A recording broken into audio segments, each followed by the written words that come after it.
La semana pasada hablamos de las falsas doctrinas que como un fuego extraño han invadido la iglesia y la han contaminado de tal manera que el evangelio puro de la palabra de Dios ha sido manchado con un evangelio falso y que es peligroso para las almas y que desvía los corazones de Cristo. Hoy hablaremos del movimiento de más rápido crecimiento entre los cristianos de todo el mundo. Hoy hablaremos del Evangelio de la prosperidad, o también llamado el Evangelio de la palabra de fe. Y como comenzamos la vez pasada y como dijimos la vez pasada, vamos a tener un texto bíblico que es el que va a ser el centro de todos los temas que vamos a tratar.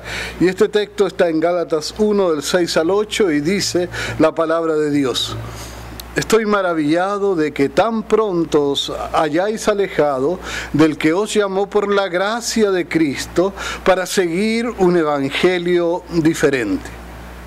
No que haya otro, sino que hay algunos que os perturban y quieren pervertir el evangelio de Cristo. Mas, si aún nosotros, o sea los apóstoles, o un ángel del cielo,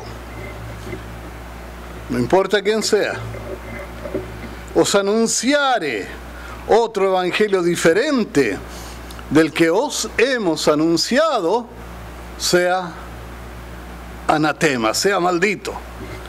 Y basados en estos textos concluimos que no existe otro evangelio. Cualquier otra cosa que se llame evangelio no es el evangelio de Cristo. Y no es un evangelio. Y estas nuevas ideas y enseñanzas sobre el poder de la palabra que tú emites y sobre la prosperidad y la llamada palabra de fe y del hecho de que tú puedes sanar por declarar, por repetir, por decretar que estás sano, por decir una y otra vez estoy sano aunque te sientas tan enfermo como antes. Esto es un evangelio diferente, esto no es el evangelio de la palabra de Dios. Se trata de un evangelio que la iglesia nunca antes enseñó y que los apóstoles tampoco enseñaron y que no está en ninguna parte de la palabra de Dios. Por lo que este evangelio de la palabra de fe o evangelio de la prosperidad califica para ser llamado un falso evangelio, otro evangelio, un evangelio maldito o anatema, porque como está escrito no existe otro evangelio que no sea el de Cristo crucificado, que murió, que fue sepultado, que vino a estar con nosotros, que resucitó, ascendió al cielo y que regresará a llevar a su pueblo con él, a estar con su pueblo.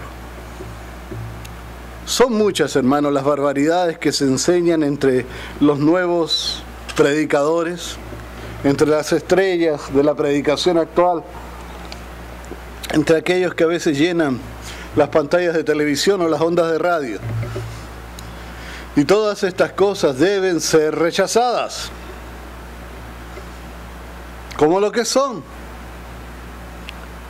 Son un anatema, así lo dice la palabra de Dios. Y la palabra anatema significa algo maldito. Entonces debemos decir, sin temor a equivocarnos, que este evangelio moderno que se está enseñando es un evangelio maldito. Este evangelio que enseña a los hombres a decretar y declarar para conseguir las cosas que queramos, no es el evangelio de Cristo. Hace poco leí un libro de uno de estos predicadores y el primer texto que ellos mal utilizaban para apoyar su doctrina lo quiero leer con ustedes y comentarlo, se encuentra en Génesis 1, versos 26 y 27. Génesis 1, 26 y 27. Yo no creo que sea correcto a veces enfrentar una doctrina falsa sin leer los textos que ellos utilizan, si es que utilizan, ¿no es cierto? Génesis 1, 26 y 27 dice: dijo Dios, hagamos al hombre a nuestra imagen, conforme a nuestra semejanza, y ejerza dominio sobre los peces del mar, sobre las aves del cielo, sobre los ganados, sobre toda la tierra y sobre todo reptil que se arrastra sobre la tierra. Creó pues Dios al hombre, a imagen suya, a imagen de Dios lo creó, varón y hembra los creó. Y es increíble, pero es aquí, en estos versos, donde muchos de estos predicadores basan sus falacias. Y lo que estos predicadores leen en estos textos, en estos pasajes, es que por estar hechos a la imagen y a la semejanza de Dios, entonces somos iguales a Dios. Y entonces nuestras palabras tienen el mismo poder que las palabras que Dios profiera o que diga. Y entonces llegan a decir en sus desvaríos, en sus engaños, en sus desviaciones, que incluso fuimos creados como dioses y que perdimos esa condición a causa del pecado, pero que la recuperamos cuando venimos a Cristo.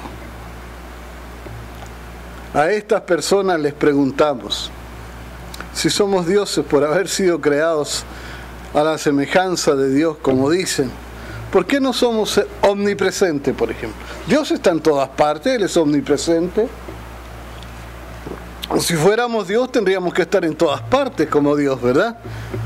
O como Dios es omnisapiente, Él lo sabe todo, Él escudriña todo hasta lo profundo de Dios.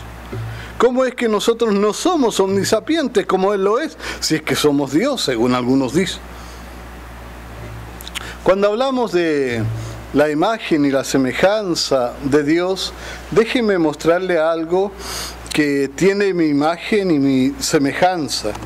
Lo tengo aquí, es mi licencia de conducir y me gusta mostrarles ahora la foto de mi licencia que está aquí.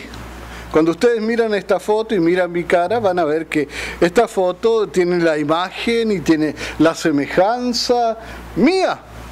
Es muy semejante y tiene mi imagen. Sin embargo, ustedes no van a pensar que esta foto va a hablar porque tiene mi imagen, o que esta foto va a caminar porque tiene mi imagen y mi semejanza, o que esta foto es igual a mí y que tiene las mismas cualidades que yo tengo porque, bueno, es una foto a la imagen y a la semejanza mía.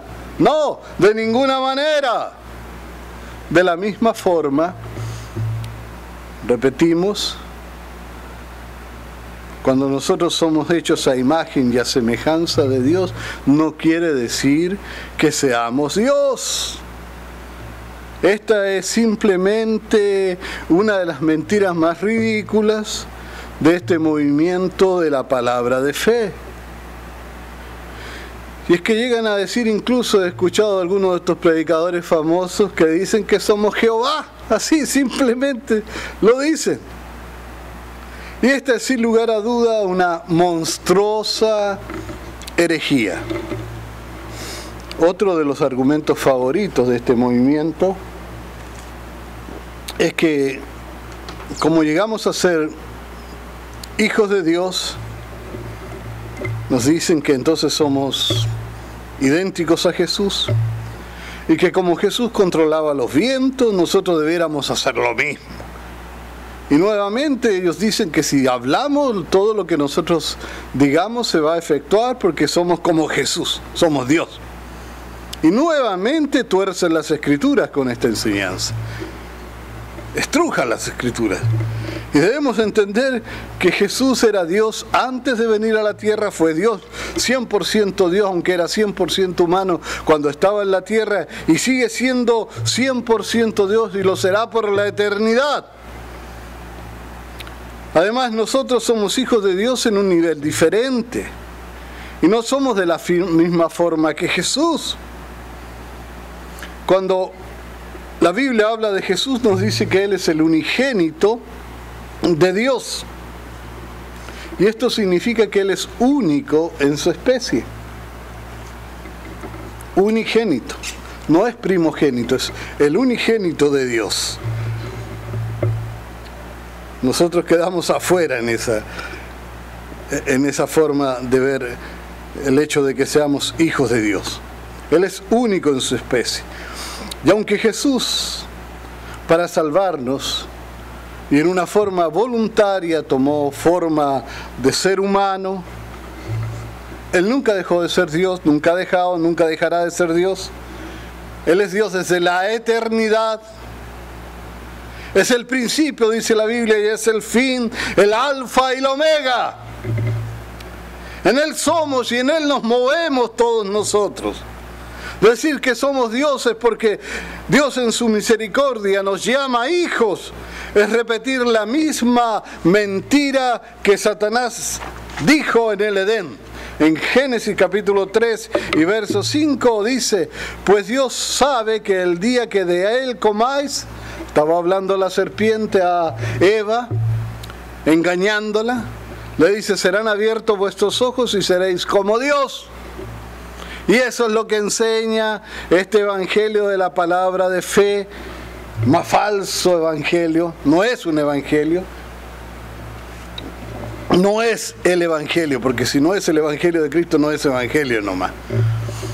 Los que enseñan este evangelio de la palabra de fe llegan a decir que nuestras palabras son tan poderosas que si decimos que estamos enfermos, nos vamos a enfermar.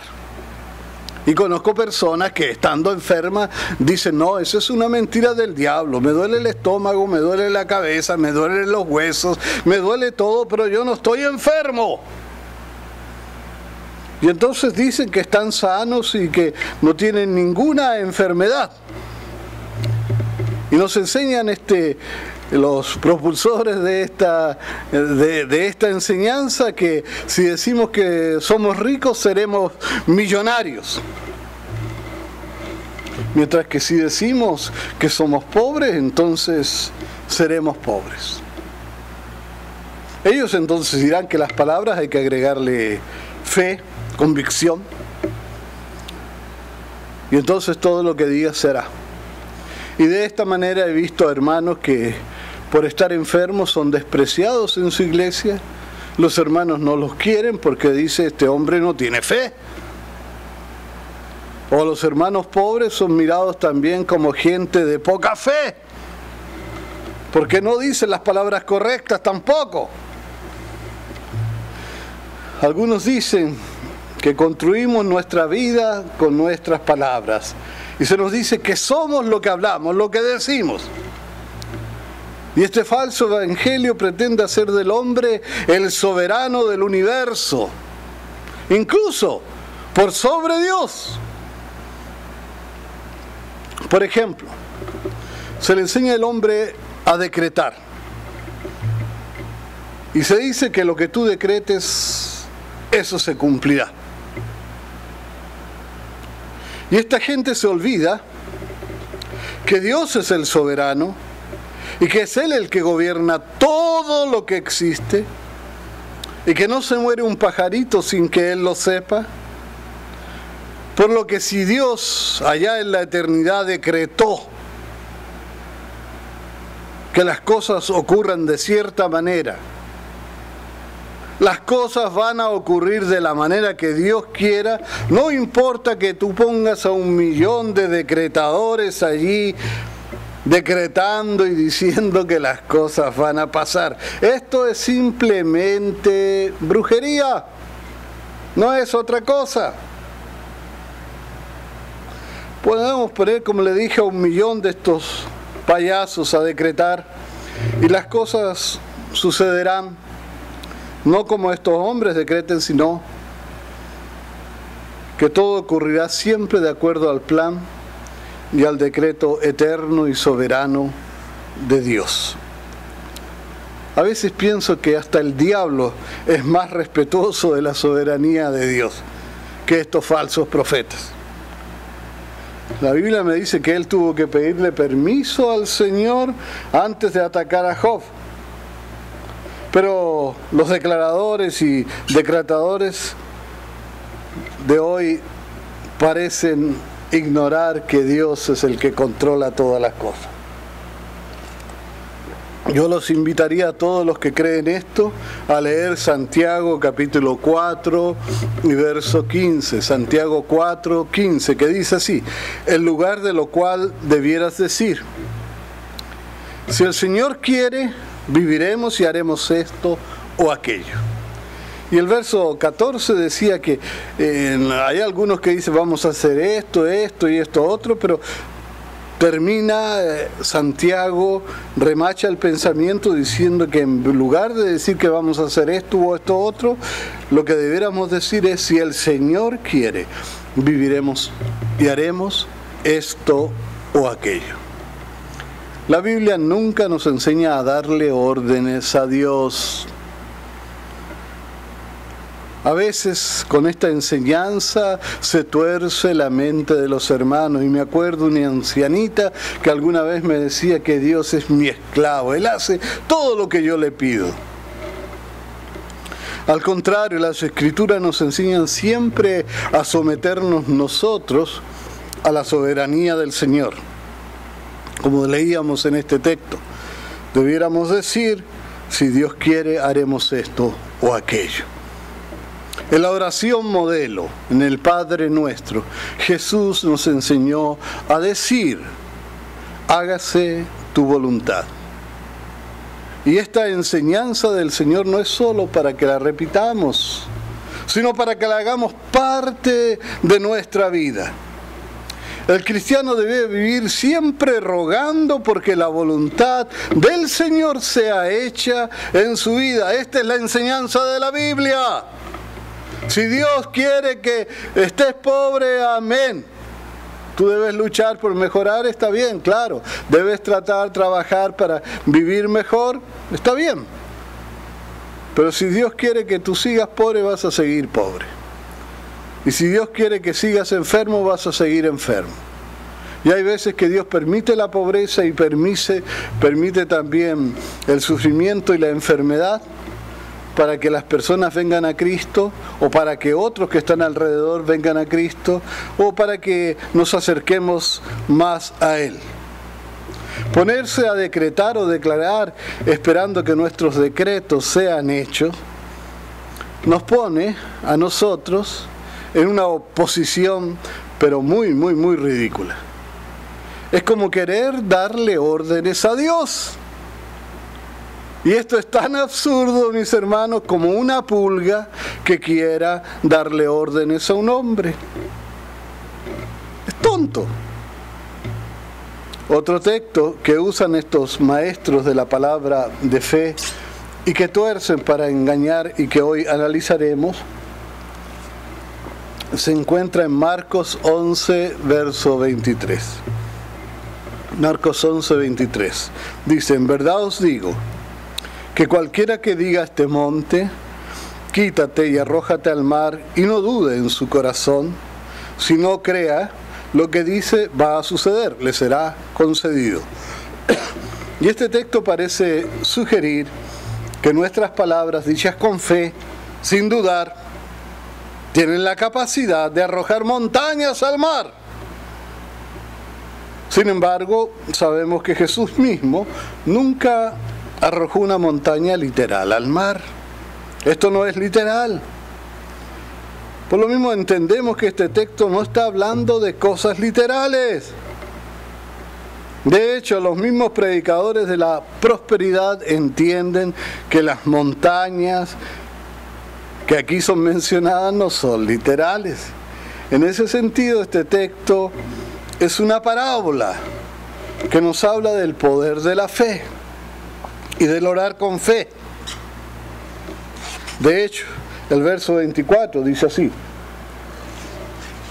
por tanto os digo que todo lo que pidiereis orando, creéis que lo recibiréis y os vendrá. La montaña pudiera ser una montaña de dificultades, o como lo comenta Matthew Henry, el famoso comentarista de la Biblia, una montaña de pecados también, los cuales son arrojados al mar cuando pides perdón y lo haces con verdadera fe. Tenemos, por supuesto, que aclarar que cuando la Escritura habla de recibir todo, está hablando de recibir todo lo que esté de acuerdo con la voluntad de Dios. La Escritura es siempre clara en esto. Y de esta forma, mis hermanos, arrojar montañas al mar no tiene que ver con el poder de nuestras palabras, sino con el poder primero de orar y de orar con fe. Y orar de acuerdo también con la voluntad de Dios. El pastor John MacArthur también comenta de algunos rabinos famosos, los cuales en el tiempo antiguo eran llamados arrojadores de montañas, porque estos eran capaces de solucionar grandes y múltiples problemas. Y nosotros los cristianos creemos que el Señor es nuestro arrojador de montañas. Él tiene poder para remover los peores y las más grandes dificultades y las montañas más grandes, ya sea de pecado, de problemas, de dolor, de lucha que uno pueda estar pasando. Y les digo la verdad, que cada vez que pidamos algo que esté de acuerdo con la voluntad de Dios, no importa cuán difícil sea esto, Dios lo hará.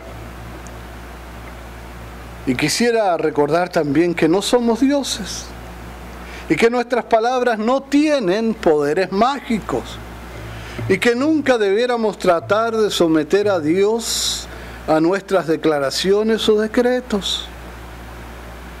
O por el contrario, el cristianismo nos enseña, queridos hermanos, a someternos nosotros al Señor. Y el último texto de hoy que analizaremos se encuentra en Proverbios 18, versos 20 y 21, donde dice: del fruto de la boca del hombre se llenará su vientre, se saciará del producto de sus labios, la muerte y la vida están en poder de la lengua, y el que la ama comerá de sus frutos. Y nuevamente, aquellos que pretenden darle a nuestras palabras poderes mágicos, buscarán convencernos de que estos textos nos muestran de que si hablamos vida, tendremos vida, y si hablamos muerte, tendremos muerte. Y hay mucha superstición entre el mundo cristiano en cuanto a esto. Por ejemplo, conozco hermanos que se están muriendo de alguna enfermedad y dicen que no es verdad, que es mentira del diablo, y repiten que están sanos y que no tienen ningún problema, aunque están totalmente enfermos. Y que ellos decretan salud sobre sus vidas, creyendo que eso tiene poder para sanarlos, como si las palabras tuvieran poderes mágicos. Y algunos están tan convencidos de esta enseñanza que llegan a pagar un precio muy alto al no cuidar su salud y vivir declarando una mentira y decretando lo que no tienen poder de decretar. En cuanto a lo que leímos de Proverbios, el texto de Proverbios, les invito, hermano, a leer también el contexto, lo que está un poquito antes. Y el verso 19 nos decía: el hermano ofendido es más tenaz que una ciudad fuerte, y las contiendas de los hermanos son como cerrojos del alcázar. Y creemos que de esto es lo que nos habla el texto. Las palabras ásperas, mis hermanos, pueden causar contiendas, y las contiendas pueden causar muerte. Por eso La muerte está en el poder de la lengua. Y dice también la palabra de Dios que la palabra suave calma la contienda. De esta manera podemos decir, ¿no es cierto?, que la vida está en el poder de la lengua de la misma manera. No está diciendo que las palabras tengan poderes mágicos o que nuestras palabras puedan hacer cosas extraordinarias. Lo que nos están diciendo estos textos, queridos hermanos, es simplemente que si nos ponemos a discutir con alguien podemos terminar peleando y eso podría acarrear muerte, pero si tratamos bien a las demás personas, esos nos van a tratar bien a nosotros y eso va a traer vida. Ahora, hermanos, para terminar este video, los invito a dejar su comentario al final del video. Los invito a compartir esta enseñanza, que en los momentos en que estamos viviendo son totalmente necesarios. Invito a mis hermanos a no solo mirar el video, sino que traigan un grupo de gente tal vez a su casa a verlo, ¿no es cierto?, para analizarlo y para dejar sus comentarios. Desde ya les agradecemos y les decimos un Dios los bendiga.